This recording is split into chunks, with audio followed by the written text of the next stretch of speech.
Mister and Mrs beast, किस्त number 7। Maryam खाने के बाद बाहर लॉन में खड़ी गहरे गहरे सांस भर रही थी। उसे यहाँ खड़ी को 5 मिनट हो चुके थे कि उसे अपने पीछे से आवाज़ सुनाई दी, कैसी हो मरियम? फरहान उसके साथ खड़े होते हुए बोला, गालबन आप ये सवाल कई दफ़ा पूछ चुके हैं और मैं भी आपको बहुत दफ़ा इस सवाल का जवाब दे चुकी हूँ।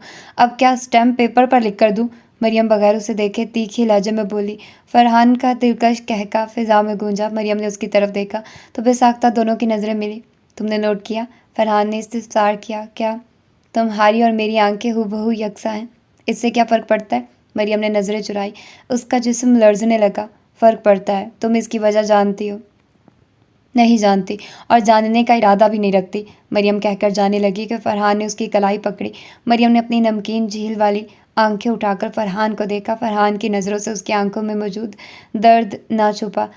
ये वही दर्द था जो आज से 15 साल पहले भी उसकी आंखों में था। फरहान की कलाई पकड़ने की देर थी कि हातिम वहाँ रॉकेट की रफ्तार से आया और मरियम का हाथ फरहान से छुड़ाते उसे ज़ोर का धक्का दिया। फरहान लड़खड़ाकर पीछे हुआ। मेरी बहन के साथ ज़्यादा फ्री होने की ज़रूरत नहीं है। आइंदा मेरी बहन से 100 फुट के फासले पर रहना। दोबारा समझाऊंगा नहीं। हातिम उसे उंगली दिखाते हुए वार्न करने वाले अंदाज में बोला।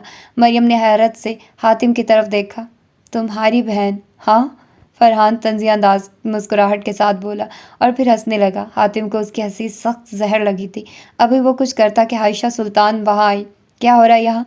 उन्होंने पूछा। हातिम ने सख्त नज़रों से अपनी माँ को देखा। इससे पहले वो कुछ बोलता आयशा सुल्तान बोली, हातिम मरियम को लेकर अंदर जाओ। आयशा सुल्तान ने उसे हुक्म दिया। लेकिन मम्मा, मैंने कहा ना हातिम। जी। हातिम खामोश होता मरियम का हाथ मजबूती से थामे वहाँ से चला गया। अब आयशा सुल्तान फरहान से मुखातिब हुई। फरहान, मैं तुम्हारे आगे हाथ जोड़ती हूँ, प्लीज़ कोई उल्टी सीधी हरकत मत करना। आयशा सुल्तान उसके सामने हाथ जोड़ते हुए बोली। फरहान ने सबसे मुठ्ठियाँ भींची और अंदर की तरफ बढ़ गया। फरहान उस वक्त अपने कमरे में मौजूद सोफे पर बराजमान था। उसने सामने मेज़ पर अपनी टांगी रखी हुई थी और वो सिगार के गहरे कश ले रहा था। दरवाजे पर दस्तक हुई। फरहान ने सिगार बुझाया और बोला, आ जाए। मुराद कमरे में दाखिल हुआ। उसे देखते ही फरहान सीधा होकर बैठा। मुराद उसके साथ सोफे पर आ बैठा। क्या बना? मुराद ने इस्तफसार किया। किस चीज़ का? मरियम ने इनकार किया। कर भी दो तो मुझे अब फ़र्क नहीं पड़ता। क्या मतलब है तेरा? मुराद हैरानगी से बोला। मतलब ये कि मुझे अब उसी से शादी करनी है। फरहान लापरवाही से बोला। तू क्या करने वाला है बरान? मुराद ने तफ्शीशी अंदाज में पूछा। बरान ने एक कहका लगाया और बोला, इंतकाम। मैं उससे इंतकाम लूँगा, अपनी हर बेइज्जती का। उसने मेरी दोस्ती का मजाक बनाया था ना, अब मैं उसके वजूद को मजाक बनाकर रख दूँगा। बरान मिस्ट्राई अंदाज में बोला। और ये इंतकाम तुझे पहले याद नहीं था? मुराद एक आईब्रो उचकाते हुए बोला। याद था, मगर नफ़रत अब मज़ीद बढ़ गई है। बरान बोला। नफ़रत? मुराद ने कन्फर्म करना चाहा। चल सही, अल्लाह तुझे हदायत दे, मुराद बोला और वहाँ से उठता कमरे से बाहर निकल गया। हदायत दे, खुद जैसे बड़ा दूध का धुला है, बरान ने तंज किया और वहाँ से सिगार के कश भरने लगा। Room, Italy. कदीम शहर रूम में रात का मंजर बहुत दिलकश और रोमानवी होता है। तारीखी इमारत की रोशनियों में नरमी से नहाने से शहर की खूबसूरती में मज़ीद इजाफा हो जाता है। कोलजीम, सेनेट पेटर्स, बासिलिका और ट्रेवी फाउंटेन जैसे मशहूर मकामात रात के वक्त चमकते हैं, जो कदीम तारीख से घिरी तारीख गलियों में देखने वालों को बिल्कुल बेआवाज़ कर देते हैं। तारों भरे आसमान के नीचे रात के वक्त दरियाए टाइबर के साथ चहलकदमी खूबसूरत और पुरसकून होती है। रोम की रातें दिलचस्प तारीखी और सकाफती खूबसूरती पेश करती हैं, जो सयाहों को खूबसूरत और नाकाबिले फरामोश यादों के साथ छोड़ती हैं। टाइबर दरिया के किनारे चहलकदमी करना और रोशन पुलों का नज़ारा करना एक नाकाबिले फरामोश तजुर्बा होता है। मौसीकी और आर्ट के शौकीन अफराद के लिए स्ट्रीट परफॉर्मेंस और मकामी मौसीकी के कंसर्ट्स भी रोम की रात को तारीख बनाते हैं। कदीम शहर रोम के इलाके का पोमोनस जिसे रोम का सबसे महंगा तरीन इलाका तस्वुर किया जाता है। यहाँ पर एक 3 मंजिला कोठी जो किसी महल का सा मंजर पेश करता था। उसके गेट के अंदर एक ब्लैक रोल्स रॉयस दाखिल हुई। एक गार्ड ने आगे बढ़ते गाड़ी का दरवाज़ा खोला और वो अपनी पूरी शान से गाड़ी से बाहर निकला। ब्लैक 3-पीस सूट में मलबूस, अपनी स्याह गहरी आंखों में सर्द पन लिए वो उस महल में 10 हो रहा था, जहाँ उसका सारा घरेलू स्टाफ मुअद्दिब अंदाज में खड़ा था। अस्सलाम वालेकुम सर, सबने एक साथ सलाम किया। वालेकुम अस्सलाम, उसने धीमे लहजे में जवाब दिया। सर डिनर तैयार है, एक लेडी स्टाफ मेंबर नहायत मुअद्दबाना अंदाज में बोली। नहीं, मुझे तलब नहीं, वो कहते आगे बढ़ा और सीढ़ियों की जानिब बढ़ गया। सीढ़ियाँ अबूर करते वो मंजिल की दाएं जानिब बढ़ा और एक आलीशान कमरे में दाखिल हुआ। कमरे की छत काफ़ी ऊंची थी, जिस पर 2 बड़े बड़े फनूस लटक रहे थे। कमरे की चारों तरफ में बुक शेल्फ्स बनाई गई थी, जिनमें दुनिया जहाँ की कीमती किताबें मौजूद थी। कमरे में दाएं तरफ 2 बड़े बड़े जहाजी साइज के सोफ़ा सेट पड़े थे और उनके दरमियान में एक नफीस सी शीशे की मेज़, जबकि बाएं जानिब एक रॉकिंग चेयर और उसके सामने एक बड़ी वर्किंग टेबल मौजूद थी, जिन पर कुछ फाइल्स और एक ग्लोब पड़ा था और टेबल के सामने 2 कुर्सियाँ पड़ी थी। जैन कमरे में दाखिल हुआ और अपना कोट उतारते टेबल के पास मौजूद स्टैंड पर टिकाया और जाकर रॉकिंग चेयर पर बैठ गया। उसने अपना सर चेयर की पुष्ट पर गिराया और आंखें मूंद ली। क्या मैं तुम्हें सिर्फ जैन कहकर पुकार सकती हूँ? नहीं। क्यों नहीं? बस कहा ना नहीं। तुम बहुत बुरे हो, जानता हूँ। माजी का अक्स उसकी आंखों के पर्दे पर लहराया। अनुशे। उसने पट से आंखें खोली। वो सीधा हुआ और अपनी कनपटी को सुलाने लगा। कनपटी से हाथ हटाते उसने दराज खोली और उसमें से एक तस्वीर निकाली। वो गौर से उस फ्रेम में मौजूद उस नीली आंखों वाली परी को देख रहा था। दरवाजे पर दस्तक ने उसकी तवज्जो अपनी जानिब मरकूज की। उसने फ्रेम को वापस दराज में रखा और बोला, आ जाओ सर, आपने बुलाया था। हाँ आओ चार्ली। वो उसके सामने वाली कुर्सी पर आ बैठा। काम की क्या सूरत हाल है? सर मैंने सब कुछ वाइंड अप करना शुरू कर दिया है, चार्ली बोला। गुड। 1 और कितना वक्त लगेगा? सर 4-5 महीने। ठीक है। आर यू श्योर कि आपको वहीं शिफ्ट होना है? सर मेरा मतलब है कि आपने यहाँ बहुत मेहनत करके ये सब स्टैब्लिश किया है और अब आप सब कुछ वाइंड अप करके लौटना चाहते हैं। चार्ली ने इस्तफसार किया। चार्ली, तुम्हें पता है दरख्त जितना मर्जी फैल जाए मगर वो जुड़ा हमेशा अपनी जड़ों से होता है और मेरी जड़ें वहीं पर हैं। मुझे एक ना एक दिन लौटना ही था और वैसे भी अभी वहाँ बहुत से लोगों से मेरे हिसाब निकलते हैं। वो सर्द लहजे में बोला। जी सर। और स्टाफ की क्या सूरत हाल है? जैन ने पूछा। सर 75% स्टाफ हमारे साथ जाने के लिए तैयार है, बाकी स्टाफ की मजबूरी है, वो नहीं जा सकते, चार्ली ने उसे बताया। गुड। देन खैर एक और बात, अगले हफ्ते की मेरी पाकिस्तान की फ़्लाइट बुक करवा दो, जैन ने हुक्म सादिर किया। जी सर, जो आपका हुक्म, चार्ली कहते हुए उठ खड़ा हुआ। ठीक है, तुम जा सकते हो। जैन ने उसे इशारा किया तो वो कमरे से बाहर निकल गया। 15 साल बाद वो वापस जा रहा था और वह बाल बंद कर जा रहा था। कायदे आज़म यूनिवर्सिटी में मामूल की चहल पहल थी। दानीन और जैनब दोनों कैफेटेरिया में बैठे एक दूसरे का मुंह तक रहे थे। उसने बेबी पिंक कलर की कमीज शलवार और साथ हमरंग दुपट्टा पहन रखा था, जबकि जैनब ने सिंपल प्रिंटेड सूट पहना हुआ था। वो दोनों सादगी में भी खूबसूरत लगती थी। तो क्या सोचा है फिर? जैनब ने दानीन से इस्तफसार किया। किस बारे में? दानीन बोली। शादी के बारे में। वैसे सच बताऊँ तो ना मुफ्त के नखरे कर रही है। भाई इतना अच्छा आदमी है, अपना बिजनेस है, हैंडसम है, जवान है और तो और लड़कियों की इज्जत करता है। जैनब ने एक लंबी तकरीर की। हाँ कल देखा मैंने।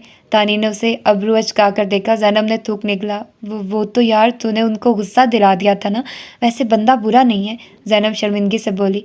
नखरे करो चाहे जो करो, मुझे पता है मेरे पास और कोई ऑप्शन नहीं है। दानी उदासी से बोली। चल तू दिल पे ना ले। दिल पे? मैं दिल गुर्दे फेफड़े सब पर लूँगी। उस खड़ूस प्रोफेसर ने मुझे समझ क्या रखा भाई, उसकी ज़िंदगी मैंने जहन्नुम ना बनाई तो मेरा नाम भी दानीन कारा बे नहीं। दानीन अज़म करते हुए बोली। चल अब उसका लेक्चर शुरू हुए को 10 मिनट हो गए, ना गए तो वो हमारी ज़िंदगी जहन्नुम बना देगा। उठ सीधी नीयत से। जैनब उसे उठाते हुए बोली। भाई मैंने नहीं लेना उसका लेक्चर। दानीन ने अपना आप छुड़ाया। चल ना। अच्छा चल, बस देख कर वापस आ जाएंगे। जैनब ने उसे यकीन दिलाया तो वो भी मान गई। दोनों ने कदम क्लासरूम की जानिब बढ़ाए। उन दोनों के कदम क्लासरूम के दरवाजे के पीछे रुके। दरवाज़ा खुला हुआ था और अंदर से आवाज़ें साफ सुनाई दे रही थी। हातिम लेक्चर देने में मसरूफ़ था। जैनब आगे थी जबकि दानीन उसके पीछे खड़ी थी। जैनब ज़रा सा झुकी और आगे को होकर क्लासरूम का मंजर मुलाहिजा फरमाने लगी। क्या कर रही है, देख लेगा। दानीन ने उसे टहोका दिया। नहीं देखता। जैनब ने लापरवाही से हाथ जलाया। क्यों, अंधा है वो? दानीन ने आईब्रो अचकाए। तो चुप करना, पता नहीं कौन सा टॉपिक पढ़ा रहा है। जैनब ने कानों को क्लास की तरफ मतवज्जो किया, जबकि दानीन का पारा हाई हुआ।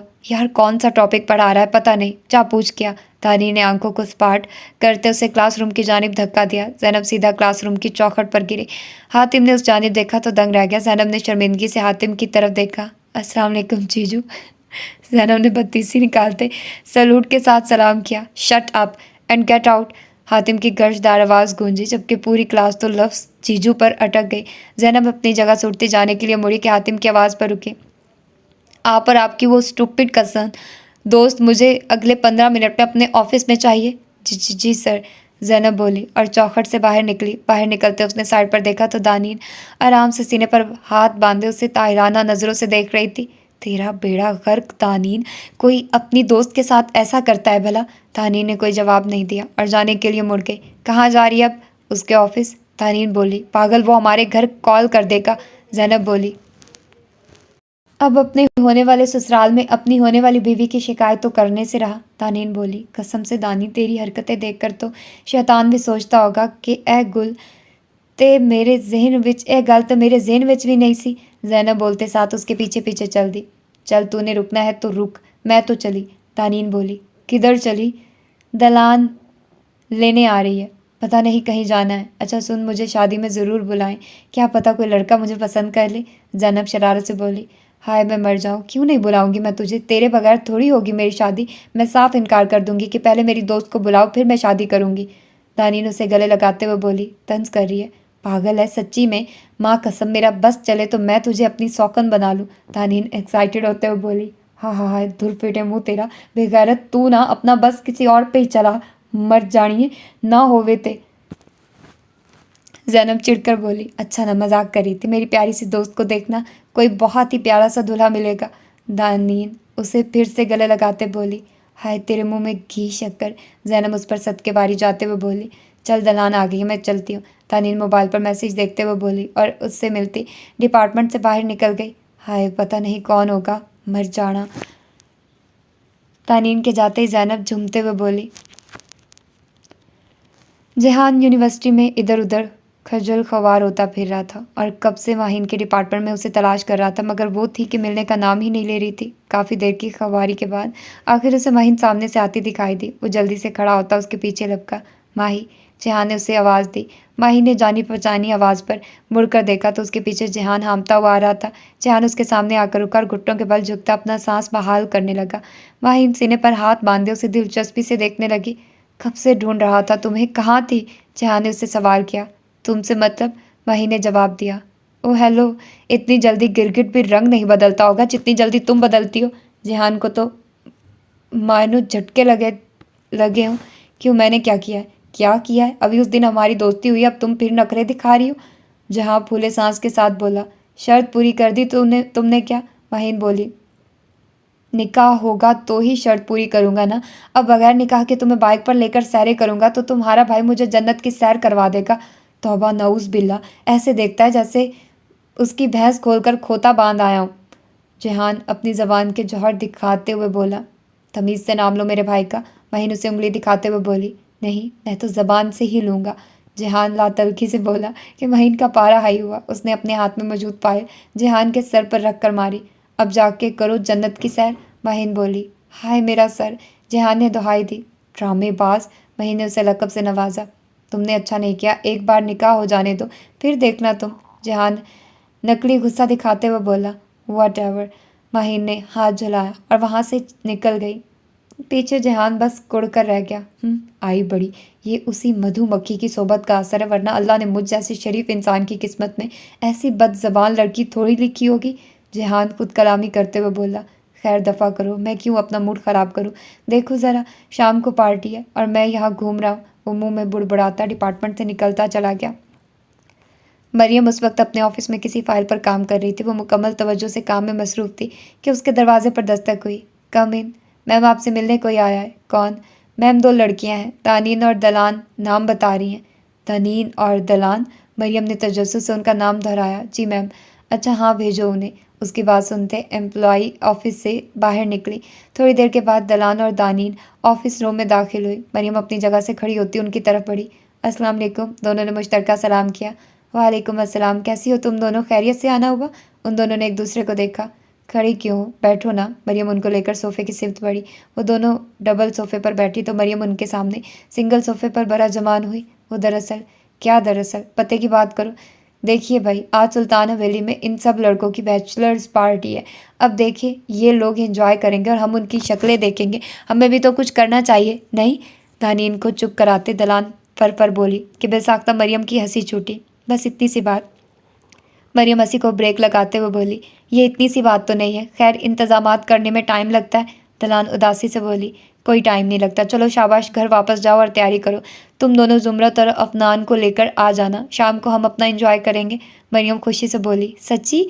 दोनों के मुंह से बेसाख्ता निकला, हाँ हाँ सच्ची। चलो अब वक्त बर्बाद ना करो, घर जाओ और तैयारी करो। हाँ हाँ चलो। वो दोनों अपनी जगह से खड़ी होती जाने के लिए मुड़ी। मरियम से मिलते वो कारा पे मैंशन को रवाना हुई। मरियम भी उनके जाने के कुछ देर के बाद सुल्तान हवेली के लिए रवाना हुई। अब दोनों को आस दिलाई थी तो पूरी तो करनी थी ना। जिंदगी भी मौसम की तरह होती है, कभी एक सी नहीं रहती, कभी गर्म तो कभी सर्द, कभी बाहर तो कभी खिजा। वक्त कभी एक सा नहीं रहता, वक्त बदल जाता है, हालात बदल जाते हैं, इंसान की सोच बदल जाती है, इंसान खुद बदल जाता है। तो फिर किस बात का घुमंड है उसको? ए बशर बता तू किस बात का, आखिर किस बात का घुमंड है? कुछ भी तो नहीं है तू। मैं अशरफ हूँ, अजीम हूँ, क्या नफ़ा हुआ अशरफ होने का? ज़िंदगी, दुनिया और फिर मौत, खसारा ही खसारा है। ये ज़िंदगी खसारा है, महज खसारा है। और दुनिया क्या है? मोहब्बत और मौत, मोहब्बत और ज़िंदगी, सज़ा और जुर्म, मोहब्बत। क्या है मोहब्बत? मोहब्बत, हाँ मोहब्बत। तश्त सुखन, और तश्त सुखन क्या है? मोहब्बत। शाम ढलती खूबसूरत मंजर पेश करती, देखने वालों को मबहूत करती ढलती जा रही थी। ये खूबसूरती भी बस कुछ ही देर की मोहताज थी। ईसा सुबह से पार्टी के इंतजामात देखने में लगा था। मनहूस सारे, सुबह से काम में लगा हूँ, मजाल है कि कोई मदद ही करवा दे। निकम्मे सारे सिर्फ खाने जोगे हैं। ईसा नखवत से बुड़बुड़ाया कि सामने से मरियम आती दिखाई दी। उसके पीछे कुछ मुलाजिम थे जिनके हाथ में सजावट का सामान था। वो ईसा के पास आकर रुकी। ईसा ने उसके पीछे नज़र दौड़ाई तो टिटका। क्या सीन है पार्टी का? मरियम ने ईसा से इस्तफसार किया। क्या सीन होना है, सुबह से अकेला ही लगा हुआ हूँ इंतजामात करने। किसी को शर्म नहीं आई कि साथ मदद ही करवा दे? खाने के लिए सारे पहुँच जाएंगे। ईसा ने दुहाई दी। हाँ हाँ, मरियम का कहका निकला। हाँ अब तू भी हंस ले, ईसा चिढ़कर बोला। अच्छा अच्छा, खैर ये बताओ खाने का क्या इंतज़ाम किया है? मम्मा को बोला है, वो कर लेंगे इंतज़ाम, तुम क्यों पूछ रही हो? और वो सामान? ईसा ने नासमझी से पूछा। तुम लोग अपना एंजॉय कर रहे थे तो हम लड़कियों ने भी प्लान बना लिया ढोलक का। मरियम इत्मीनान से बोली। ओह अच्छा सही है भाई, चलो मैं मम्मा को बता देता हूँ, तुम लोगों का भी वही जा रहा हूँ वैसे भी। थैंक यू, मरियम बोली। ईसा किचन में चला गया तो मरियम भी मुलाजमों के साथ लाउंज में ही सजावट करवाने लगी, जबकि लड़कों का इंतज़ाम ईसा ने अंदर वाले टीवी लाउंज में किया था। सकीना जाकर इन सारी लड़कियों से कहो तैयार हो जाएं, रात को ढोलक है। जी बेहतर, सकीना बोली और उन सबको इत्तला करने चली गई, जबकि वो खुद काम में लग गई। उसने पहले सोफ़ों को थोड़ा पीछे करवाते जगह बनवाई और बीच में पड़ी मेज़ों को उठवाते साइड पर सेट करवाया। फिर एक लाल रंग की चादर को कलीन पर बिछाते उसे सीधा किया। सोफ़ों के आगे कुछ तकिए सेट करवाते, एक साइड पर एक खूबसूरत सी ढोलक रखी। अब बाकी फूलों का काम था, वो बाकी सजावट की ताकीद करते अपने कमरे में तैयार होने चली गई। आसमान पर सितारे पूरी आबोताब से चमक रहे थे। उनकी रोशनी सुल्तान हवेली की छत पर बिखरती खूबसूरत मंजर पेश कर रही थी। काराबे मैंशन से मुराद और अहमद उनके साथ लड़कियां पहुंच चुके थे, जबकि बरान और जिहान पहुंचने वाले थे। फरहान भी सुल्तान हवेली पहुंच चुका था और उस वक्त ग्रे 3 पीस में मौजूद नहायत पुरकशिश लग रहा था और उसकी आंखें इधर उधर बस मरियम को तलाश रही थी। ईसा, बलाज, हनान, हातिम और मूसा भी तैयार होकर नीचे लाउंज में आ चुके थे। बलाज और मूसा ने सफ़ेद रंग की शलवार कमीज़ पहन रखी थी, जबकि हातिम ने ब्लू चेक पैंट के साथ वाइट बटन डाउन शर्ट पहनी हुई थी। हनान ने भी ब्राउन 2 पीस पहना हुआ था। तो एक तरफ मूसा ईसा ने ब्लैक शलवार कमीज़ पहनी हुई थी। मुराद और अहमद दोनों ने कुर्ता शलवार ज़ेबतन किया हुआ था। दूसरी तरफ लड़कियों की तैयारी भी कुछ कम नहीं थी। सब लड़कियों ने पैरों को छूती मुख्तलिफ रंगों की फ़्रॉक पहन रखी थी। दलान, दानीन, अफनान, माहिन, जुमरत, महपारा और इशाल सब नीचे कलीन पर बैठे खुश गप्पियों में मगन थे। तो ऊपर सुल्तान हवेली की ख़वातीन सोफ़ों पर बरा जबान उन सबको खुशी से देख रही थी। मरियम तैयार होकर न जाने पोर्च में किस काम से गई थी। कुछ ही देर में बरान और जिहान की गाड़ी गेट से अंदर दाखिल हुई। दोनों गाड़ी को खड़ा करते बाहर निकले। साथ ही मरियम मुलाजिम को कोई काम बता रही थी। वो उस वक्त स्याह रंग की मैक्सी ज़ेबतन किए हुए थी। वो और बरान भी स्याह रंग की कमीज शलवार में मलबूस थे। बस बरान ने साथ करीम रंग की शॉल पहनी हुई थी। वो दोनों बिलाशुबा बहुत हैंडसम लग रहे थे। जिहान की नज़र जैसे ही मरियम पर पड़ी, वो फुदक कर मरियम के पास पहुंचा और बाछे खोलकर उसे देखने लगा। मरियम भी उसे इत्मीनान से देखने लगी। वैसे बड़ी ही चालाक औरत हैं आप, कैसे हमारी नकल की है आपने? जिहान तंज करते हुए बोला। मरियम का चेहरा गुस्से से लाल हुआ। कुत्ते की तरह मार खाएगा। मरियम जब से बोली। है जी, दफ़ा हो अब। यहाँ से सीधा जाकर राइट लेना और लेफ्ट साइड पर देखना भी मत, वरना तुम्हारी आंखें निकालकर उनकी यखनी बनाकर तुम्हें ही पिलाऊंगी, समझे? तौबा तौबा, कितनी लंबी ज़बान है। वो कानों को हाथ लगाता, मुंह में बुड़बुड़ाता अंदर की तरफ बढ़ गया। वरना क्या भरोसा मरियम का कि वो ऐसा कर भी दे, क्योंकि वो तो मरियम थी। उन दोनों की तकरार ख़त्म हुई तो बरहान मरियम की तरफ बढ़ा। मरियम की पीठ थी उसकी तरफ, उसके लंबे घने बाल किसी आबशार की तरह उसकी कमर पर बिखरे थे। बरहान उसके बिल्कुल पीछे जाकर खड़ा हुआ, जो अंदर की तरफ देख रही थी। हेलो मधुमक्खी, बरहान उसके कान के करीब जाकर बोला कि बेसाख्ता मरियम अपनी जगह से उछलते मुड़ी। हाँ हाँ, बरहान की हंसी छूटी। तुम तो डरपोक निकली यार, बरहान ने उसका मजाक उड़ाया, जो अभी तक अपनी धड़कन को काबू करने में लगी थी। मरियम ने रख कर एक थप्पड़ उसके शाने पर रसीद किया। बेहुदा इंसान। बरहान ने अपना शाना सहलाते हुए उसे देखा और वो नज़र हटाना भूल गया। उसने पहली मर्तबा मरियम को यूं बनाव से घार में देखा था और ठीक ठाक किस्म का देखा था। मरियम ने उसकी आंखों के सामने चुटकी बजाई तो वो होश में आया। क्या देख रहे हो? मरियम ने पूछा। देख रहा हूँ कि चुड़ैलें कैसी दिखती हैं, बरहान दोबारा से अपनी टोन में वापस आते हुए बोला। जाकर अपनी माँ को देख लो, मरियम ने कहते साथ जुबान दांतों तले दबाई और बरहान की तरफ देखा, जिसने शायद सुना नहीं था। क्या कहा? बरहान मुतवज्जो होते हुए बोला। कुछ भी तो नहीं। मरियम ने सुख का सांस लिया। वैसे काफ़ी अच्छा फैसला किया तुमने मुझसे शादी करने का। बरहान ने कॉलर झाड़े। हाँ ना, जहाँ मैंने किसी और गधे से शादी करनी थी वहाँ तुम सही। हाँ ये भी। बरहान कहते कहते रुका और अचंभे से मरियम को देखा, जिसके चेहरे पर शरारत वाज़ेह थी। मरियम की हंसी छूटी और वो हंस हंस कर लूटपूट हो गई। बड़ी हंसी आ रही है तुम्हें, बरहान चिढ़कर बोला। हाँ आ रही है, और हंसूंगी भी, समझे बीस्ट, मरियम बोली और बरहान के पास से गुजरते हुए उसने अपनी दाएं आंख दबाई। बरहान के गले की हड्डी उभरी और सांस अंदर ही कहीं अटका। ये पागल है कि मैं, उसने खुद से सवाल किया। जाहिर है कि तुम, मरियम ने बरहान के कान के पास बोलते उसकी आंखों में देखते अब की बार बाएं आंख दबाई। उसकी हरकत देखते बरहान को 400 वॉलेट का झटका लगा था। ठरकी औरत, उसने उसे नया लक़ब दिया था वो, और मुस्कुराते हुए अंदर की जानिब बढ़ गया, जिस तरफ से मरियम अभी अंदर गई थी। तो ये थी इसकी आज की एपिसोड। होपफुली कि आप लोगों को अच्छी लगी होगी और आप लोगों को इन्जॉय कर रहे होंगे। देखते हैं कि अब आगे क्या होता है और ये कहानी किस करवट बैठती है। तो अपना ढेर सारा ख्याल रखिएगा। मिलते हैं इसकी अगली एपिसोड में। अल्लाह हाफिज़।